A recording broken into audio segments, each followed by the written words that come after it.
Hello everyone, आज है 10 मई और इस सेशन में द हिंदू एडिटोरियल का वोकेबलरी कवर करते हैं। तो चलिए सेशन स्टार्ट करते हैं। जल्दी से वीडियो को लाइक कर दीजिए और चैनल पे नए हैं तो जल्दी से चैनल को सब्सक्राइब कर लीजिए। अगर आप किसी भी कॉम्पिटिटिव एग्जाम का तैयारी कर रहे हैं और एक सिस्टमेटिक वे में तैयारी करना चाहते हैं एक्सपीरियंस टीचर के साथ, तो आप अनअकैडमी पे सब्सक्रिप्शन ले सकते हैं। और आपको मैक्सिमम डिस्काउंट चाहिए तो आप ये वाला रेफरल कोड जरूर से यूज कीजिएगा, इससे आपको मैक्सिमम डिस्काउंट मिल जाएगा सब्सक्रिप्शन पे। तो एक अच्छा प्लेटफॉर्म है जहाँ पे आपको एक्सपीरियंस मेंटर मिल जाएंगे जिसके अंदर में आप अच्छे से तैयारी कर सकते हैं। तो चलिए वीडियो शुरू करते हैं। जल्दी से नोटबुक और पेन लेके बैठ जाइए और जो भी वर्ड यहाँ पे कवर कराया जाता है उसे साथ में नोट भी करते रहिएगा। तो फर्स्ट वर्ड की बात करें तो फर्स्ट वर्ड यहाँ पे है कंटामिनेटेड, जो कि एक वर्ब की तरह काम कर रहा है। ठीक है, तो वर्ड के साथ साथ हम लोग ये भी देखेंगे कि ये कौन सा पार्ट्स ऑफ स्पीच है, बिकॉज बहुत सारे एग्जाम है जिसमें डायरेक्टली पार्ट्स ऑफ स्पीच से क्वेश्चन आ जाता है। लाइक यूपीएससी का जो सीडीएस एग्जाम होता है वो, फिर एनडीए, इन सब एग्जामों में डायरेक्टली पार्ट्स ऑफ स्पीच से क्वेश्चन आता है। एसएससी में भी बहुत बार आपसे पूछ लिया जाता है पार्ट्स ऑफ स्पीच। तो ये एक वर्ब हो गया। इसके मीनिंग की बात करें तो इसका मीनिंग हो जाएगा having been made impure by exposure to or addition of a poisonous or polluting substance. मतलब किसी चीज़ में इम्प्योर, जैसे मान लीजिए जो भी अशुद्ध चीज़ें हैं उसको मिला देने से, उसके एडिशन से, या फिर जो पॉइजनस और पोल्यूटिंग सब्सटेंस मिला देने से जो चीज़ इम्प्योर हो जाता है उसको कंटामिनेटेड बोलते हैं। जैसे आप अक्सर सुनते होंगे कि जो वाटर है वो क्या हो रहा है, डे बाय डे पोल्यूटेड, यानी कि पोल्यूशन हो बढ़ते जा रहा है पानी में। जो नदी का पानी हो गया, तालाब का पानी होगा, क्योंकि देखिए अक्सर आप जानते हैं कि जो भी मतलब इंडस्ट्रीज वगैरह होती है वो नदी के आसपास ही बनता है, जो मतलब क्योंकि उसका जो कचरा है उससे निकलता है, पोल्यूटेड जो उसका मटेरियल है उससे डायरेक्ट नदी में मिला दिया जाता है। इस वजह से पानी क्या हो जाता है, दूषित हो जाता है। तो कंटामिनेटेड मतलब क्या हो गया, दूषित हो गया। सिनोनिम्स की बात करें तो करप्ट हो गया, हार्म हो गया, इन्फेक्ट हो गया, या फिर इंज्योर हो गया। करप्ट की बात कर ले, हार्म की बात कर ले, इन्फेक्ट किया, इंज्योर के, तो ये सारे क्या है, सिनोनिम्स है किसके, तो कंटामिनेटेड के, जिसका मीनिंग होता है दूषित। जैसे आप देख सकते हैं कि जो भी कल कारखाने होते हैं उसका जो कचरा होता है उसे डायरेक्ट पानी में इस तरह से ला के मिला दिया जाता है, जिसकी वजह से पानी क्या हो जाता है, दूषित हो जाता है, कंटामिनेटेड हो जाता है। और आप अगर वो पानी का यूज करेंगे अपने डेली लाइफ में तो उससे आपको तरह तरह की बीमारियाँ हो सकती है। तो चलिए बढ़ते हैं नेक्स्ट वर्ड की तरफ। नेक्स्ट वर्ड है क्लेम्स। क्लेम्स की बात करें तो एक वर्ब है जिसका मीनिंग होता है स्टेट और assert that something is the case typically without providing evidence और प्रूफ, यानी कि बिना एविडेंस यानी कि सबूत और प्रूफ दिए हुए किसी चीज़ को क्या कर देना, एजर्ट करना, कहना कि वो मेरा है। ठीक है, यानी कि दावा करना। ठीक है, क्या करना, दावा करना। सिनोनिम्स की अगर बात करें तो एजर्ट हो गया, डिक्लेयर, प्रोफेस, या फिर एफर्म हो जाएगा। तो ये सारे सिनोनिम्स हो गए। जल्दी से इसे नोट करते रहिए और साथ में थोड़ा सा रिपीट भी करते रहिएगा ताकि आपको फील आए कि आप ऑफलाइन क्लास में बैठ के इंजॉय कर रहे हैं। तो क्लेम्स क्या हो गया, वर्ब हो गया जिसका मीनिंग होता है दावा करना। एजर्ट, डिक्लेयर, प्रोफेस, एफर्म इसके सिनोनिम्स हो जाएंगे। जैसे आप अगर इंश्योरेंस करते हैं, ठीक है, और जब आप या फिर एलआईसी का प्रीमियम देते हैं तो जैसे ही आपका कंप्लीट होता है फिर वो क्या करना होता है, क्लेम करना होता है, और जैसे ही आप क्लेम करेंगे तो वो आपको पैसा मिल जाता है। तो क्लेम्स मतलब क्या हो गया, दावा करना। नेक्स्ट वर्ड की बात करें तो नेक्स्ट वर्ड है विजिल। विजिल यहाँ पे एक नाउन है जिसका मीनिंग होता है a period of keeping awake during the time usually asleep especially to keep watch or pray. यानी कि देखिए किसी चीज़ को ध्यान रखने के लिए, जैसे आप सुनते होंगे कि विजिलेंस कैमरा, जो मतलब विजिल मतलब विजिलेंस, ये इसका रिलेटेड वर्ड है एक दूसरे से। तो इसका मीनिंग मतलब क्या होता है कि जैसे मान लीजिए कि ध्यान रखना किसी चीज़ को, जैसे आप देखते होंगे वॉचमैन जो होता है, कौन, वॉचमैन। तो वॉचमैन क्या करता है, ध्यान रखता है हर चीज़ का, वो देखता रखता है कि कौन क्या कर रहा है, मतलब कौन आ रहा है, कौन जा रहा है, ताकि मतलब बच सके किसी दुर्घटना होने से। अगर इसके हिंदी मीनिंग की बात करें तो प्रदर्शन हो सकता है या फिर नज़र रखना। सिनोनिम्स की बात करें तो वॉच, सर्वाइलेंस, लुकआउट, ऑब्जर्वेशन। ठीक है, प्रदर्शन या फिर निगरानी भी बोल सकते हैं, किसी चीज़ का निगरानी करना। ठीक है, क्या करना, निगरानी करना, ये भी इसका हिंदी मीनिंग हो जाएगा। तो वॉच हो गया, सर्वाइलेंस हो गया, लुकआउट हो गया, फिर ऑब्जर्वेशन, ये सारे इसके सिनोनिम्स हो जाएंगे। नेक्स्ट वर्ड की बात करें तो नेक्स्ट वर्ड है रेजिग्नेशन। रेजिग्नेशन यहाँ पे एक नाउन है क्योंकि लास्ट में आईओएन आया है। तो वर्ड के साथ साथ ये भी देखना है कि ये कौन सा पार्ट्स ऑफ स्पीच है, और सफिक्स जहाँ आएगा आपको बताते चलेंगे। तो आईओएन एक नाउन सफिक्स होता है, इसलिए वर्ड यहाँ पे नाउन हो गया। तो जब भी आपको वर्ड के लास्ट में आईओएन दिखे तो वर्ड नाउन की तरह काम करेगा।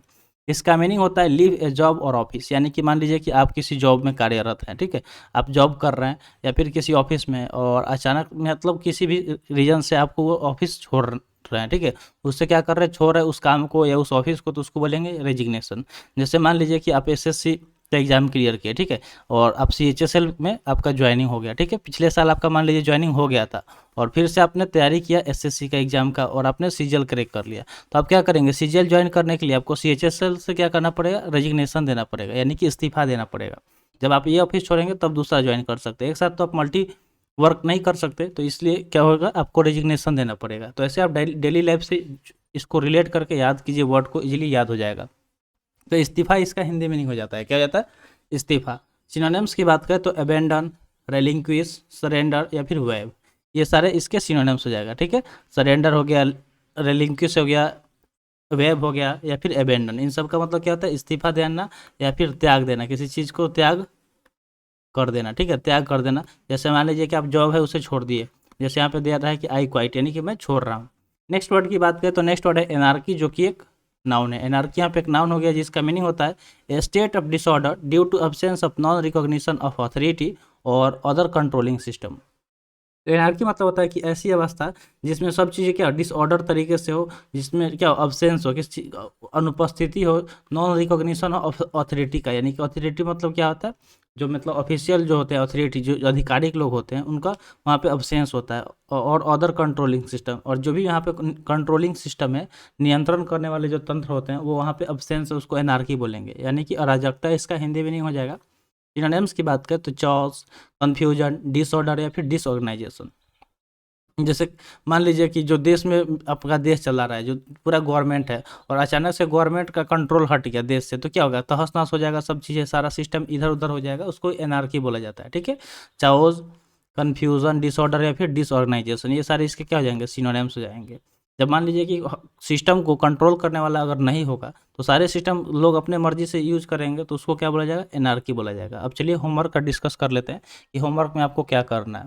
तो जो भी वर्ड यहाँ पे सेशन में कवर कराया जा रहा है, उससे आपको कोशिश करना है सेंटेंस बनाने का, और जब सेंटेंस आप बनाइएगा उसे क्या करना है, कमेंट सेक्शन में कमेंट करना है, ठीक है। तो ये काम आप बिल्कुल कीजिएगा, इससे आपको 100% बेनिफिट मिलेगा, और जो आपके अंदर वोकेब्स का फोबिया बैठा हुआ है वो फोबिया खत्म हो जाएगा, ठीक है।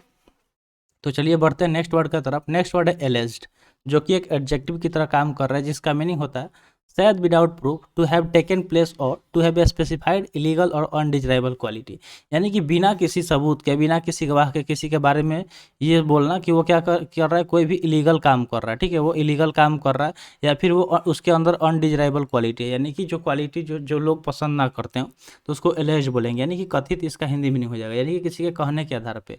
मान लीजिए कि आप ऐसे ही किसी को कुछ नहीं कह सकते ना, जब तक आपके पास उसका प्रूफ नहीं हो, तो उसको एलेज्ड बोला जाता है, यानी कि कथित। सिनोनिम्स की बात करें तो सपोज्ड, प्रोफेस्ड, परपोर्टेड या फिर एपारेंट, ये सारे इसके सिनोनिम्स हो जाएंगे, ठीक है। सपोज हो गया, प्रोफेस्ड हो गया, प्रोपोर्टेड या फिर एपारेंट, ये सारे एलेज्ड के सिनोनिम्स हो जाएंगे, जो कि यहाँ पे एक एडजेक्टिव है। नेक्स्ट वर्ड की बात करें तो नेक्स्ट वर्ड है रिनोवेशन। रिनोवेशन में देख रहे होंगे ION है, और आपको स्टार्टिंग में ही बताए थे कि ION एक नाउन सफिक्स होता है, इसलिए एक नाउन हो गया जिसका मीनिंग होता है restore something old, especially a building to a good state of repair, यानी किसी चीज़ को रिस्टोर करना, ठीक है। जैसे मान लीजिए कोई चीज़ जो पुराना हो जाता है, जैसे आपका घर है, मान लीजिए कि घर जब पुराना होता है तो उस पर फिर से हम लोग उसका रिपेयर कराते हैं, पेंटिंग वगैरह कराते हैं, मरम्मत कराते हैं, तो उसको रिनोवेशन बोलेंगे, क्या बोलेंगे, रिनोवेशन, यानी कि ताकि वो फिर से उसका कंडीशन अच्छा हो जाए, उसकी जो स्टेट है वो सही रहे, अच्छा रहे, इसलिए उसको रिपेयर करते हैं, यानी कि उसको रिनोवेट करते हैं।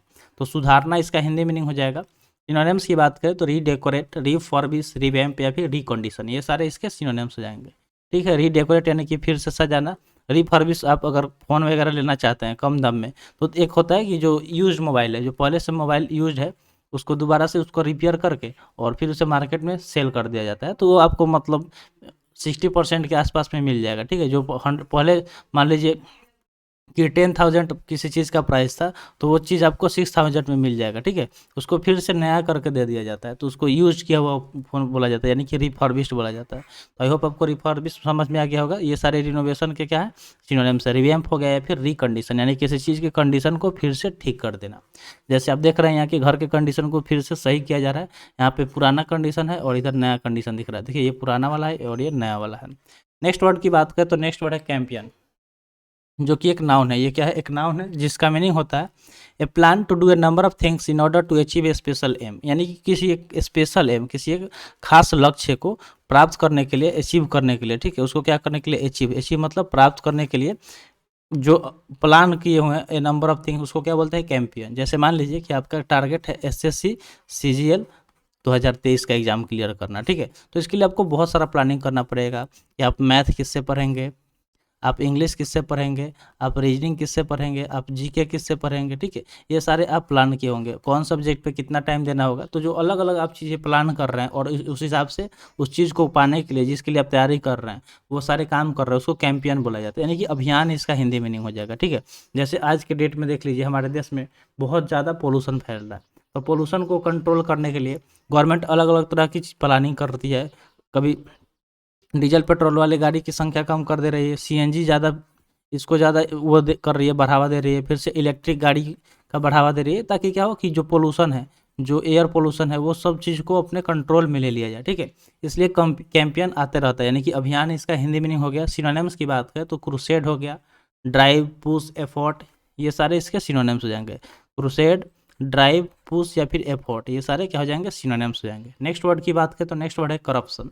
ये भी एक नाउन हो गया, लास्ट में ION, डेट्स वाई एक नाउन हो गया। इसका मीनिंग होता है डिसऑनेस्ट और इमोरल बिहेवियर और एक्टिविटीज़, यानी कि कोई ऐसा बंदा जो क्या हो, डिसऑनेस्ट हो, यानी कि बेईमान हो, क्या हो, बेईमान हो, या उसके अंदर इमोरल यानी कि अनैतिक, अनैतिक उसका क्या हो, बिहेवियर मतलब क्या होता है, व्यवहार होता है। तो उसका व्यवहार क्या हो, अनैतिक हो, या फिर जो भी वो क्रियाकलाप करता है, एक्टिविटी करता है, वो सारे क्या हो, घटिया हो, मतलब करप्टेड हो, उसको करप्शन बोलते हैं। करप्ट मतलब भ्रष्ट हो, भ्रष्टाचार इसका हिंदी मीनिंग हो जाएगा। यहाँ पे अभियान गलत हो गया, इसको लिख लीजिएगा भ्रष्टाचार, क्या हो जाएगा,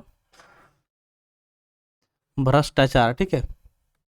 भ्रष्टाचार इसका हिंदी मीनिंग हो जाएगा। सिनोनिम्स की अगर बात करें तो डिसऑनेस्टी, डिसीट, डिसेप्शन या फिर डुप्लीसिटी, ये सारे इसके सिनोनिम्स हो जाएंगे। जैसे आप देख सकते हैं यहाँ पे क्या हो रहा है कि ऊपर से आपका काम हो रहा है तब जब आप नीचे से पैसे दे रहे हैं, यानी कि ये जो यहाँ पे बैठा हुआ है वो आदमी वो क्या है, करप्टेड है, यानी कि वो करप्शन कर रहा है, यानी कि वो भ्रष्टाचार है, भ्रष्टाचार कर रहा है। नेक्स्ट वर्ड की बात करें तो नेक्स्ट वर्ड है रेसिडेंस, जो कि एक नाउन है जिसका मीनिंग होता है a person home specially a large and impressive one, यानी किसी एक बंदे का घर जो क्या हो, किसी एक आदमी का घर जो क्या हो, थोड़ा बड़ा हो और इम्प्रेसिव हो, उसको रेसिडेंस बोलते हैं, यानी कि निवास स्थान, क्या है, निवास स्थान। जैसे मान लीजिए कि आप ही अगर गवर्नमेंट एग्जाम का तैयारी कर रहे हैं तो आपको रेसिडेंशियल सर्टिफिकेट बनवाना पड़ता है, ठीक है, रेसिडेंशियल सर्टिफिकेट बनवाना पड़ता है कि आपको दिखाने के लिए कि आप किस स्टेट से बिलोंग करते हैं। क्योंकि आप देखते हैं जो भी गवर्नमेंट एग्जाम का तैयारी करते हैं तो उसका कट ऑफ अलग अलग आता है, अलग अलग स्टेट का अलग अलग आता है। तो इसलिए आपको उस स्टेट का होना, मतलब आप उस स्टेट से बिलोंग करते हैं, उसके लिए आपको प्रूफ देना पड़ेगा, और उस प्रूफ को क्या बोलते हैं, रेसिडेंशियल सर्टिफिकेट। तो रेसिडेंस मतलब क्या होता है, निवास स्थान। सिनोनिम्स की बात करें तो अपार्टमेंट, कोंडो, ड्वेलिंग या फिर हॉल हो जाएगा, ठीक है। यहाँ पे पिक्चर में भी देख सकते हैं। तो वर्ड को हम यहाँ पे कोशिश करते हैं पिक्चर से रिलेट करके याद कीजिए ताकि आपको इजीली याद हो जाए। तो आज के लिए इतना ही, आज का सेशन यहीं पे समाप्त हुआ। सेशन कैसा लगा कमेंट सेक्शन में ज़रूर बताइएगा। तो मिलते हैं फिर अगले वीडियो में। थैंक्स फॉर वॉचिंग, जय हिंद।